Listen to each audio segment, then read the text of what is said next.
ntekereza ko Sabe nawe yaba cyaba ari icyasha kuri we, bavuga ko ngo habanje kugira ngo atajyanwa mu bitangazamakuru nura yateye uriya mugore yateye inda ngo nuko agomba gutanga 5 miliyo n'ibindi rero nibi byangwa ino ndebe.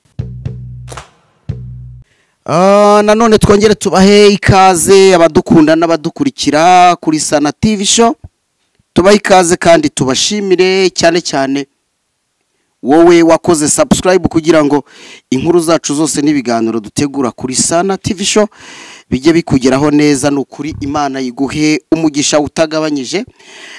Dusuhuze n'abanyarwanda muri mu bice bitandukanye by'isi, by'umwihariko mu bihugu byakure cyane, yewe n'abari hano ku mugabane wa Afrika, mwese tubahe ikaze. Nabumva ururimi dukoresha rw'ikinyarwanda, kuko hari ubwo ushobora kuba udukunda ukaba wumva ururimi rwacu utari umunyarwanda. Tuguhe ikaze cyane kandi tugushimire cyane.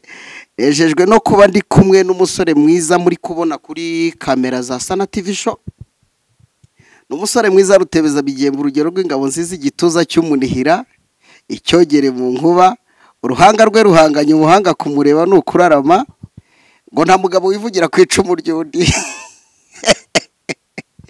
Tuguhaye ikaze tugushimira ko waje kuganiriza abakunzi bacu.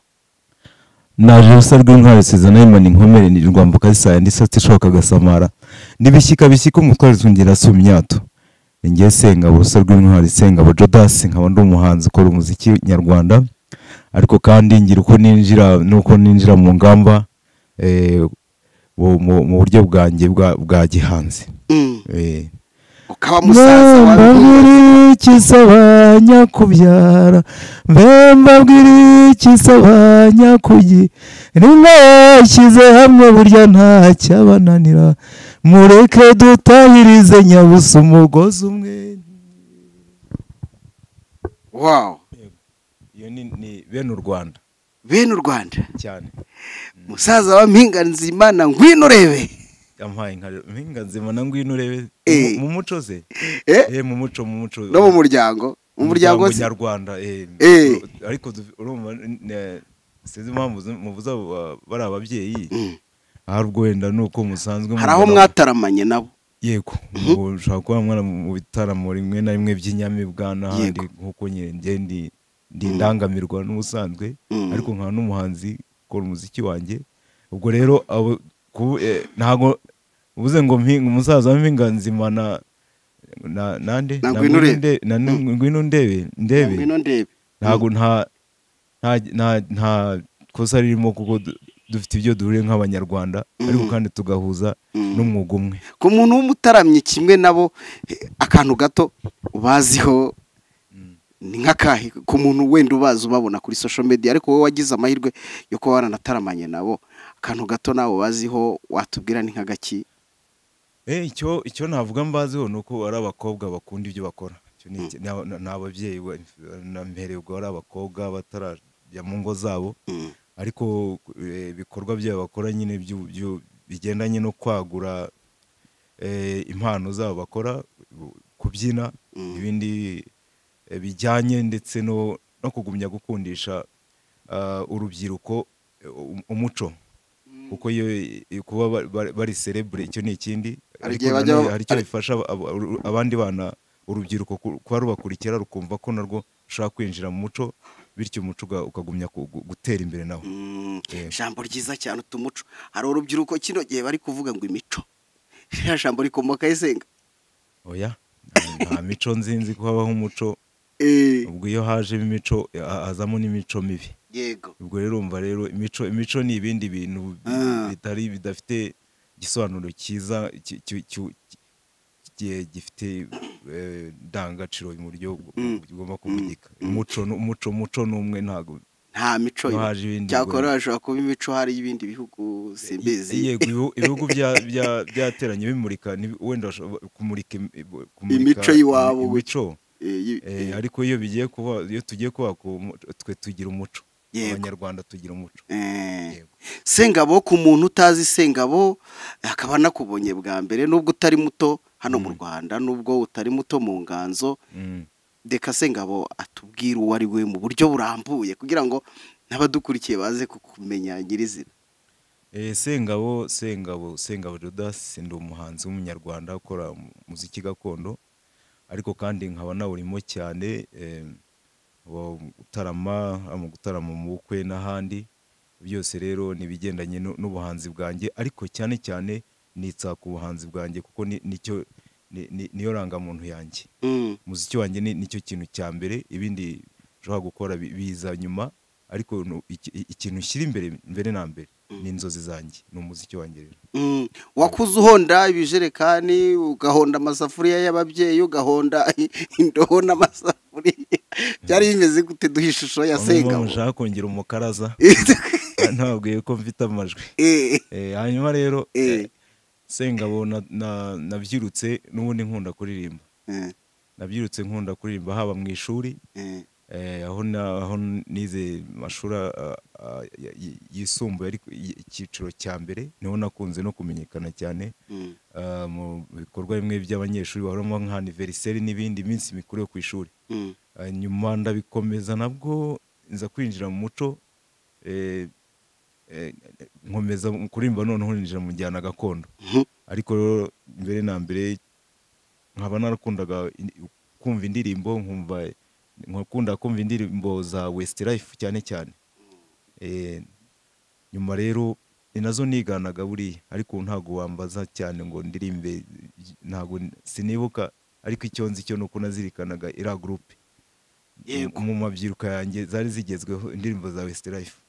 Zari zaragutwaye umutima mpagarike yawe yose. Zari zarantwaye rwose, nkumva ni indirimbo najya guteretesha nubwo ntari naramenya ibyo gutereta. Tegada iki hari abantu babonye Sengabo mu ndirimbo y'umuhanzi Clarisse Karasira, cyane ntekereza ko ari indirimbo ye ya mbere iri kuri album ye, none bakubonye kuri Sana TV show. Sengabo apfana iki na Clarisse Karasira? Murakoze cyane, nubwo mukomoje ko ariho ndumva atariho bambonye gusa, n'ubundi bambona muziki wanjye kuko mfite ibihangano byagutse. Ariwe na Clarisse Karasira ninde? N'abambonye mu gihangano cya Karasira nk'uko wari bisobanuye. Rero uburyo bwanjye na Karasira ni bwa buryo nk'ubwo wahereye ubwa ngwino ndebe na mpinga nzima. Ni umuziki, ni umuziki noneho igisata kimwe duhuriramo cy'umuco. Rero kuba naragiye mu mashusho y'indirimbo ya Clarisse Karasira nibyo koko byabaye ngombwa akabona nshobora kuactinga neza mu byo yashakaga. Wenda ubwo hari abanzi batari banzi mu bihangano byanjye, hari abambonyemo. Ntekeza ko ahari rero mpamvu mbajije umubano wanjye na Karasira ni bwoko ki? N'umubano w'abantu baziranye bakora ikintu kimwe kibahuza. Yego. Byiza cyane, byiza cyane. Twiganiro noneho twanzike mu kiganiro cy'uyu munsi. Ndifuje ko naganira na Sengabo, umuhanzi w'umuhanga cyane, uhanga kandi byahamye, akaba aririmba indirimbo zifitanye isano n'umuco wacu. Muri iyi minsi Sengabo wabonye saga mu bihe bishize, by'umwihariko byavugwaga ku munyamakuru witwa Murungi Sabe, ndetse n'umubyinnyi w'injyana ya gakondo witwa Ngwino Urebe. Ibyo bintu nawe warabibonye Senga? Warabibonye? Ntabwo nabihakana kuko turi mu isi yagutse kandi isi iruka, tubona byinshi cyane. Nicyo internet isobanura. Internet niyo waba wibereye muri byo, urabyuka ukareba ugakirika ukabona ibintu bisirikira ku isi. Rero ibyo byose narabibonye nanjye nk'umunyarwanda, nk'umuntu. Warabibonye urumirwa, wifata ku mwanya wo kumirwa? Narabibonye ibintu byo kumirwa bigendanye n'indangagaciro z'umunyarwanda, uko ntago wavuga ko byari byiza. Ntago byari byiza, ariko none ku rundi ruhande ntago kuri jyewe uretse kuyibona sinavuga ngo byarabaye kuko sinabihagazeho ngo mbirebe. Ibyo ntago uretse kubire hako harimo gukomba ibara rwose, uravuga uti ibi bintu ntago bikwiye ku muntu. Yego, ikintu ngiye nemera mu buzima bwanjye ni ikintu nahagazeho nabonye, kuko turi mu isi inacuruza nk'ibya bya internet n'ibiki byose. Mm. Ntago nzi rero impamvu ya biriya. Sinzi ukomoje no kuri Sabe munsi nabonye Simbi TV mbona ikiganiro yakoze. Wabonaga ari we mbona ni mu hari ikibazo yari afite buriya ra ari muzima rwose yambaye n'agasupuresi keza. biriya bintu byareba iki sega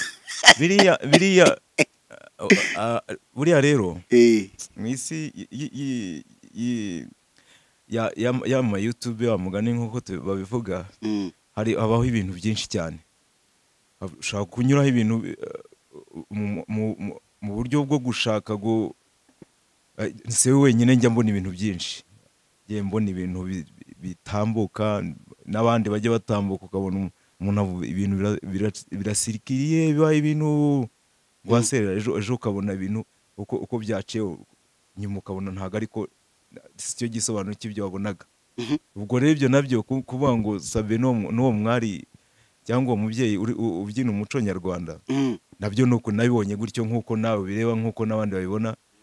Ariko ntago ugiye najya hano ngo ngire uwo ncira urubanza kuko sinari muhagaze, sinzi niba ari nabyo. Ibyo nabyo simbizi. Ariko byarabaye, ariko bibaye ari byo ego koko nibyo. Twese twemera ko ubuzima bwacu tubereho gukora neza, tubereho kugira umurongo muzima. Ariko nanone ntago bivuze ko umuntu adashobora kugwa mu ikosa. Bibaye ari nabyo, nabyo birashoboka. Bibaye ari nabyo. Twagiye tubona abantu n'ubundi basa na Sabe bagera kuri 2. abo giye simbazi icyo ndi kurandareba icyo bavuga kuri Sabe ni ngo niba ari kujya kwingensura niba n'ibiki byose kugira ngo ubwo rero ibintu ukubona muri iyi si ya social media, ariko sinzi niba ari nabyo. Ariko kandi nanone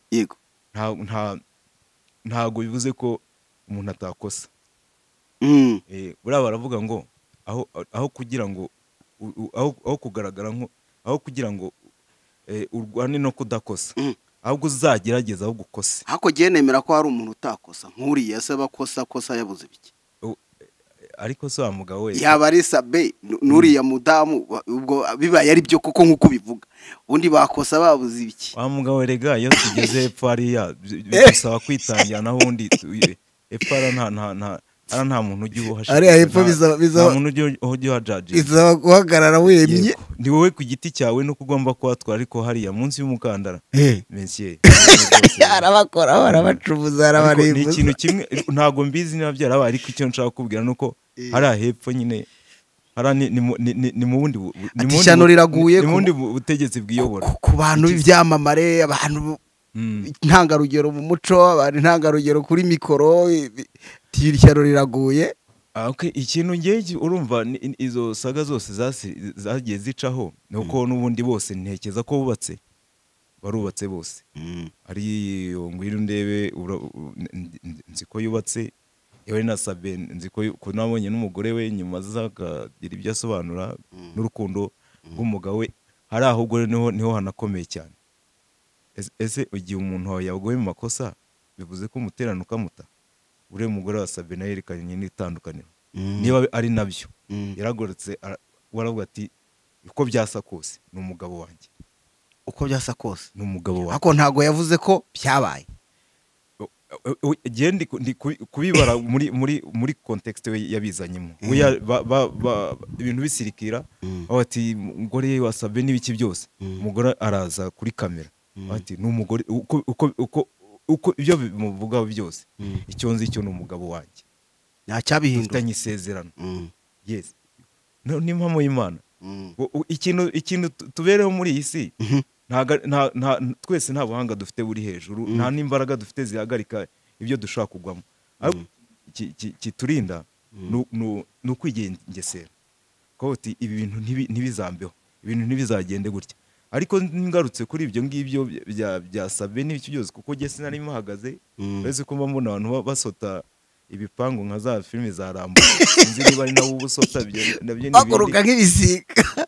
Ubwo impamvu ngiye ntabitinzeho ni ntago numva nyine uriya mwanya w'umuntu wagiye gufata kamera akakamera biriya bintu bikamera nka movie nyine yo gushutinga cyangwa se Sabe rega hari abasa nawe ibyo byose nta wamenya nawe umunsi wenda ntacyo aravuga ashobora no kuza akabihakana. bano bantu hari abantu batangiye gusa naho bigaragaza banasaba n'imbabazi ariko turiho turibaza ko batangiye gusaba imbabazi nyuma y'uko Sabe agaragaye.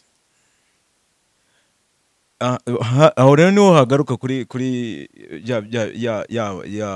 hari uwemerewe ngo miliyoni 7 arasa nawe neza n'uturi neza. none se miliyoni 7 zo kuvuga amangambure ninde uzimuhaye?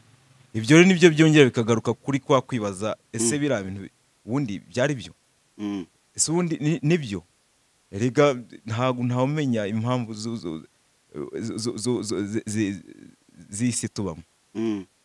ese kuki Sabe yagarutse ari kuri televiziyo noneho agaragara kanameze neza ameze neza ako sari icyo yabivuze kuki zagiye guhindura uburyo yakoraga ibyo byose rero tubwira impamvu muri analize zawe. muri analize zanjye nuko giye nemera ko pe habaye biriya bintu byabaye njye nk'umuntu ufite umubiri nemera ko birabishobora gushoboka.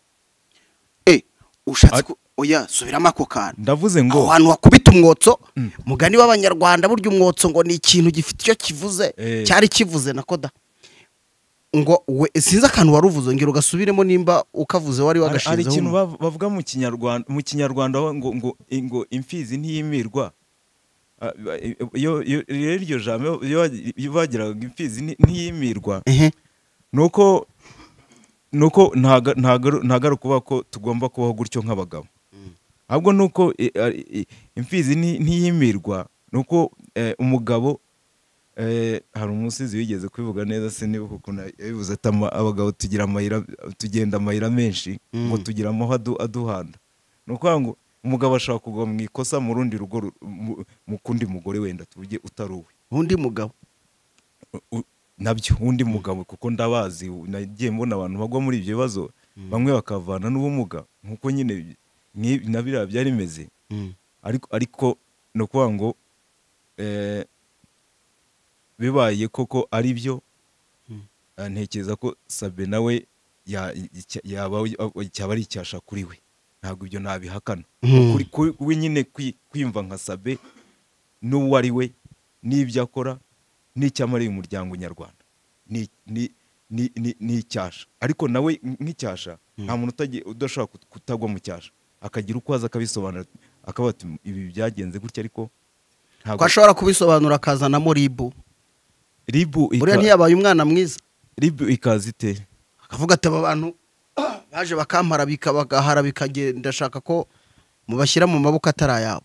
yego ubundi reka nkwereke buriya hari ikintu cyiza mu myitwarire y'umuntu buri ibintu byose bisakara ntabwo bari ngombwa ngo ubyinjiremo ujye kubikritika cyane ujye gushinja umuntu nk'abantu benshi bagiye bakora ibyo byose nk'uko bimbwira kereka nk'umuntu kugiye kuza nka gutuka Sana niba koko harabaye gutuka Sabe n'ibiki byose nkaza nkakuvuga ibintu nta nubwo tunaziranye sinanakuzi nanjye ntunze ikintu cyagira niba udafite icyo ushaka kuvuga cyagira umumaro abantu byihorere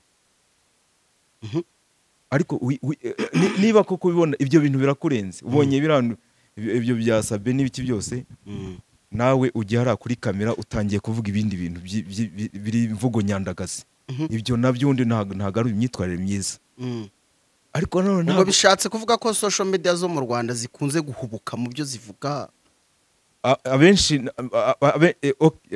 social media cyane cyane mbona uburyo zikora hari njya mbibona kenshi ari nabyo rimwe na rimwe na ribu igigarukaho nk'uko bivuga ikagaruka ku bantu bakora ibiganiro kuko kenshi bakunze gukora muri milieu negative tuvuge niba ugiye gukoresha ikiganiro kugira ngo kizarebwe cyane ingubyo byita views ugiye gukoresha abakobwa bambaye ubusa wishe umuryango nyarwanda ko kanya kuki udashobora uwo mukobwa yakibashye akanaganira neza ibyo bindi umushakaho mukagira uko mubiganira ariko ntazamo ibintu bituma umuryango nyarwanda ugira ukugenera na biriya rero byabaye kuri Sabe afite impamvu zo kubarika kubera iki bibaye nyine baramuharabitse n'ibiki byose Sabe ni umubyeyi ejo ibi bintu umwana we mu myaka 20-40 azajya bireba avuga ati ni papa bavuga ibyo bintu nabyo bishaka kwafekta umwana bigatuma nyine muri we nyine akurana ikintu kipfunwe kubera se nkuko nyine nk'ababyeyi bakoze jenoside uyu munsi hari igihe umwana we abiri akaba ati data ukumva nyine afite akagira ikintu kimuhagarika kuba atakisanzura mu bandi rero n'ibyo byose ikintu cyose ubona ko gishobora kuzagira ingaruka mbi ku muntu ubishoboye ikihorera kuki Sabe we byavugwagaho nk'umunyamakuru munini kandi uzwi n'abatari bake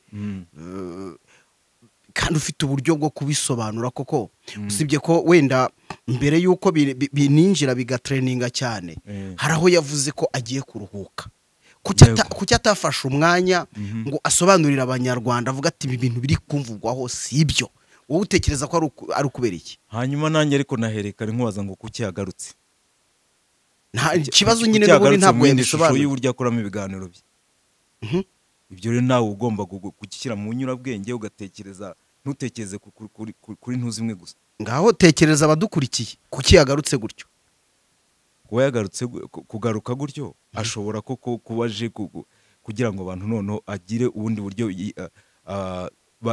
anabasobanura ibyo byose byabaye none urumva reka nkwereke nonaha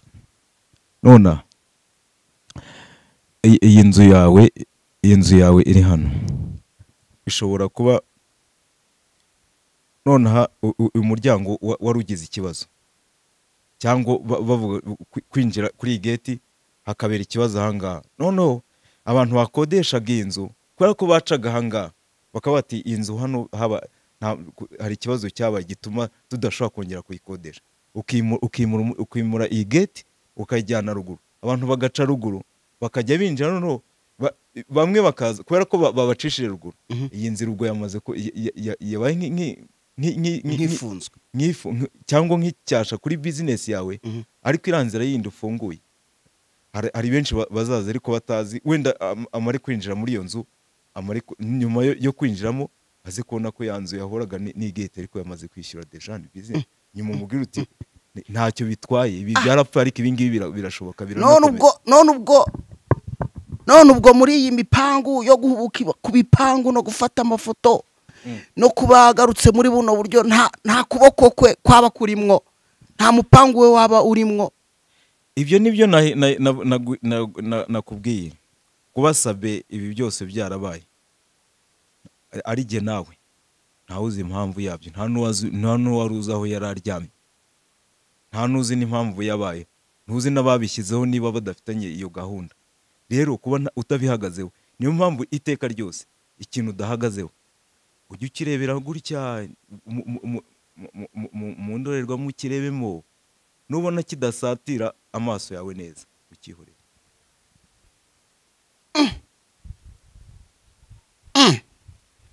senga bo ndaho urusa rw'intwari inkomere rwambuka zisaye yego subira ndaho urusa rw'intwari sizana yimana inkomere inyica gitero rwambuka zisaye inkomere uvuzemo ijambo inkomere ko yakomeretse senga ko yakomeretse no kweguka rwose kwari ugukuba akaguru nawe wakoze inkomere zizahoraho inkomere se wagize ngo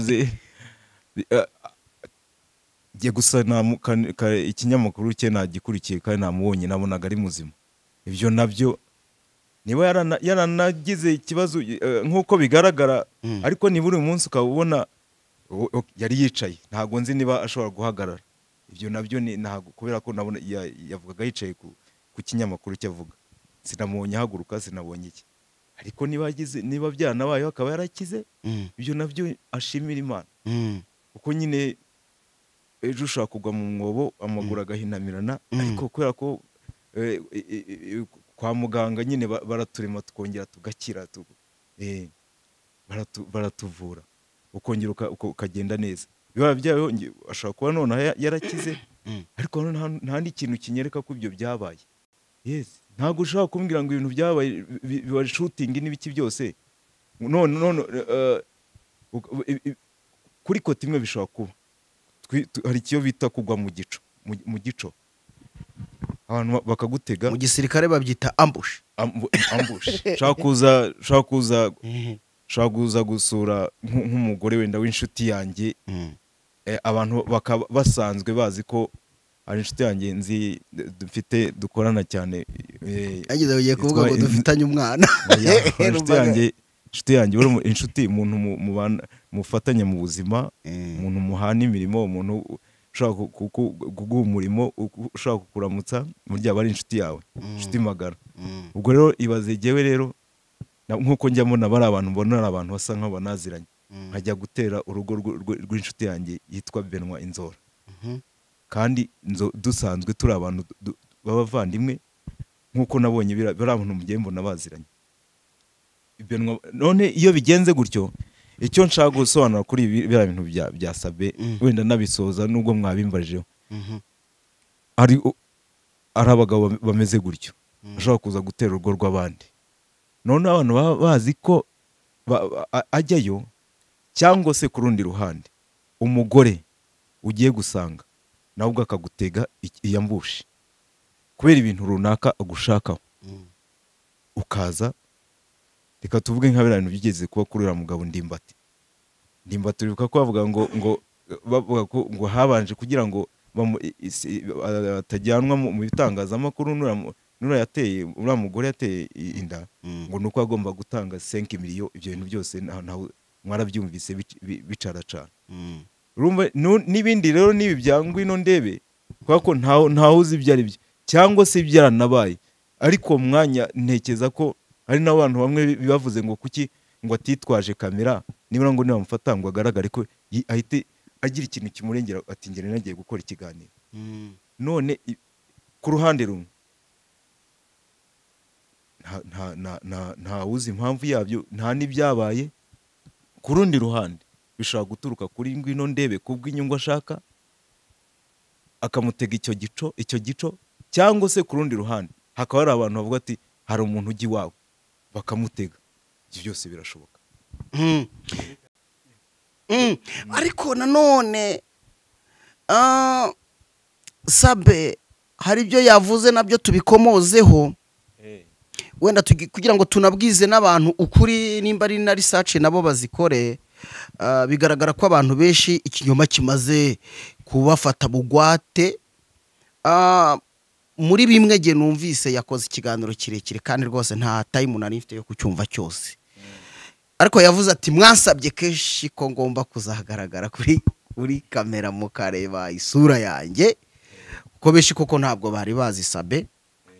Cyane cyane wenda usibye nk'igihe washoboraga kugenda ukazana ifoto, ariko isura ye avuga umureba ntabwo bikunze kubaho mu buryo bwose bushoboka twese tuzi. Ariko yagarutse avuga ati ndabizi ko benshi mwanyandikiye musaba ko ngomba kwigaragaza, nje muri buno buryo. Mukanya nahoze nkubaza ngo ese ntabwo Sabe yaba yarasasiye mu kinyarwanda, bumva ururimi rw'ikinyarwanda, yarasasiye ubu buryo iyi systeme aje gukoramo, agakora iriya script igakorwa kuriya kugira ngo azaze muri iyi systeme koko? Hari ibintu bibiri Sabe ku giti cye, biriya bintu ubwabyo ni ibintu, ni umuntu ukora business, kandi business akora niyo yahuriyemo yaguye muri icyo kibazo. Ni ukuvuga ngo we ku giti cye none business ye igumye kuvugwa nabi, arahomba nawe.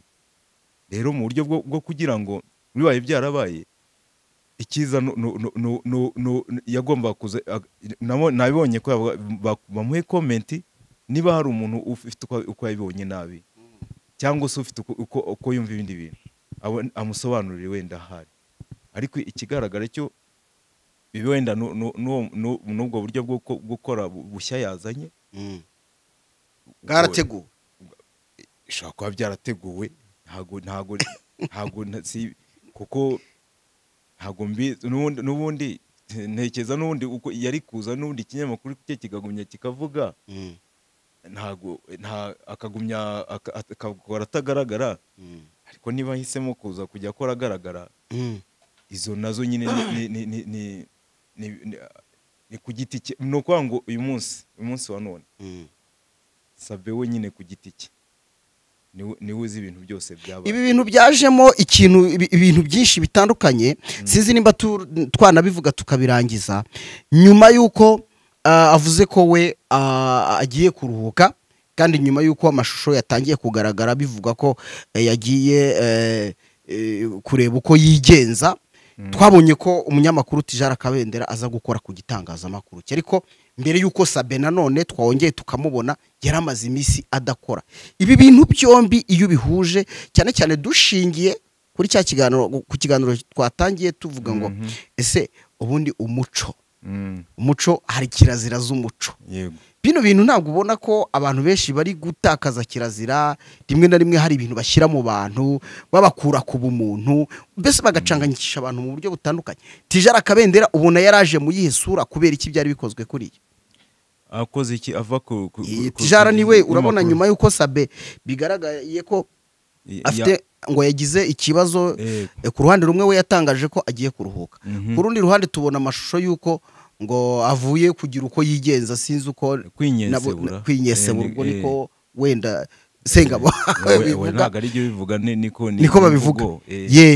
None urabona nyuma y'uko Tijara Kabendera nawe ahise aza agakora ku gitangazamakuru cye, bino bintu nta gucanganyikisha abantu kuri mwo, ku buryo umuntu akora ku kinyamakuru cya Isimbi n'ubundi. Yego, ibyo ntago ndabikurikira ngo ndebe ko akora ku Isimbi. Okay, akaba se ari we yakozeho nyuma y'uko bivuzwe ko Sabe yagiye kuruhuka, nk'uko Sabe yabyitangarije. aza nk'umusimbura uje kumufasha kugira ngo ikinyamakuru kidake ibyo cyatangaga abantu batabura serivisi. Bivuze iki? Ibyo nabyo urumva nabyo ni ikindi kibazo, urumva ni bya bindi birimo urujijo, kuko nawe n'ubundi ni umuntu ukaze mu itangazamakuru. Rero kuba yarahise aza akajya gukora hariya, ubwo n'ubundi ntekeza akagikorayo, ntabwo ahakora. Mbere y'uko Sabe aza yamaze hafi ibyumweru 2 byose atari gutambutsa ibiganiro. Sinzi impamvu, ubwo iyo mpamvu twese nk'abanyarwanda ntekeza ko tuzayimenya mu minsi mike niba nyir'ubwite yigarukiye. Uriya nibwo tuzamenya icyari kiri inyuma y'ibintu byose. Nyuma y'uko kandi nanone uyu mugabo bivuzwe ko yagiye kwinyesebura nk'uko wabivuze, umugabo witwa Ndimbati, uzi ko nawe yigeze gufungwa azira ko yateye inda umwana w'umukobwa. Nyuma yabwo Ndimbati yaje kugaragara avuga ngo Imana ihora ihoze, avuga kuri Sabe ko yaba yaramufungishije, nyuma nawe ariko akamuteza donc ibibazo, nyuma bikaba nawe bimugarutse. Ndashaka noneho turebere hamwe, ubona abantu kwishongora ku bandi kuko bagize ibibazo, kuko wenda bagize kazi ikomeye muri buno buryo, byo bifatwa nk'iki, ubibona nk'iki muri social media zo mu Rwanda? Yego, ubundi ikintu cyitwa social media rero biranyine nta hantu ni ikintu tugiye kujya mu muco, ni ikintu gitandukanye. Kubera iki? Hari icyo bita ngo akebo kabugiye bamugarura, ngo kandi ngo icyo ukoreye abandi nawe kikugaruka. Yaravugaga ati Sabe niwe bibayeho se nawe urumva rero Ndimbati we ko yarakoze biriya, ibyo nanjye narabibonye. Hariho nyine kubona ko nawe ni nko kwihimura, tubyite ko kwihimura. Navuga ati we ntago ahubwo nawe yumvaga nibura inzoka yari maze gishavuye, nayibonye nyine amazi yo kunywa muri uwo mwanya. None nawe akaba ati nibura ibintu yankore nari umugabo mugenzi we. Reka tuganire kandi tureke tuvuge n'ijambo. Ubundi ntabwo ari byiza gushyira umugabo mugenzi wawe hanze. Ibyo nabyo ni ikosa. Umugabo mugenzi wawe kumushyira hanze ukamwandagaza, ubundi tugeze mu muco nk'uko tubivuga ni kosa ubwo hagati ya Ndimbati na Sabe ninde wandagaje undi mu mvugo zabo? Ari umunyamakuru watanze ikiganiro kuri uriya mukobwa bivugwa ko Ndimbati yateye inda kanabifungirwa, ari nuko Ndimbati nawe yahise yishongora yumvise ngo Sabe yagize ari Sabe yakoze amakosa, kubera ko nuko ngo nibura mbere yuko ajya gushyira Ndimbati hanze kandi azi ko ari umugabo mugenzi wubatse, bagakwiye ko yaramubwiye wenda we nyine azi ko asakaza ibintu bituma abantu nyine bamenya ibihishe, wenda tuvuge gutyo, kuko abanyarwanda nta wari uzi ibintu bya Ndimbati, ariko ko byaciye ku Isimbi TV bamenye Ndimbati wari we. Ubwo Ndimbati wari we muri za Papa Sava n'ahandi, isura ye nyine nuko ufashe isura y'umuntu ukayangiza nk'ibi bakoreye Sabe nyine nta bitandukanye n'ibya Ndimbati. Ubundi ni ugufata isura yawe umuntu akayihindanya akayiha rubanda bakakota. Ibyo byose Sabe nyine baramwota n'ubu baracyamwota nk'uko Ndimbati nawe bamwose. Ndimbati rero nk'umuntu ntabwo twese tugira imitima imwe kandi nta nubwo dufata ibyemezo bimwe, kubera ko nubwo twese twitwa ko turi abanyarwanda, ariko uburyo dukoramo n'uburyo dutwaramo ibintu ntabwo twese turi kimwe. Hari undi wenda Sabe yari gukora biriya yakabona biriya akicecekera, bakanamusanga bakamubaza akinumira, kubera ko ariko nyine hari undi nayo kuza akajya hari akavuga biriya, ku rundi ruhande nta kosa afite, kubera ko nawe nyine Ndimbati niwe uvuga ko adafite ikosa. nawe nta kosa afite, nta kosa afite, kubera ko yaravuze ati nibura nanjye umuntu wanshyize hanze icyo yanshyiriye hanze nawe nicyo kimubayeho. Ubwo ni isengesho se rya Ndimbati. ubwo ni nko kwa kundi abantu ari ibintu bundi. Reka tujye mu iyobokamana yitwa buri iyobokamana turibamo, ariko kenshi iyo ugiye kureba usanga abantu benshi batubahiriza iyobokamana, kuko ubaye yubahiriza iyobokamana hari ibintu byinshi byakakurinze gukora, byari ibintu byinshi byakaguhaye gufata guhagaramo kigabo ko ikintu uko kigenze gutya, ariko reka mbyihorere bigende gutya. Ariko iyo ugiye gusanga naho nyine usanga nk'umuntu, kubera ko umuntu runaka yagukoreye ikintu kibi, nawe ukifuza ko ikintu cyamubaho. Ese ubwo wohereje isezerano ry'Imana kuri jyewe nk'umunyarwanda nka Ndimbati nk'umuntu mukuru nk'umubyeyi, ntabwo buriya bwishongore bwari bukenewe, nabyo ntugire ngo ndabishyigikiye. Ariko nanone bitewe n'uko we uwo ari we n'uko atwara ibintu bye byari bikenewe, ariko ariyo mpamvu mubwira ngo nta kosa ririho, kuko yakoze ibyo nawe bamukoreye. Nta kosa nawe nyine aravuze ati nanjye reka nibura mbyine, mbonye aho kubyinira bambyinnye hejuru nanjye reka. Ariko kenshi ntuzifuze kubaho wumva ko ugomba kwihorera cyangwa kwishimira umuntu wakugiriye nabi, ahubwo icyo wakora mugarure mu murongo, umwereke ko nubwo biriya bintu yabigukoreye inzira twese tunyuramo, nawe ejo wayijyamo.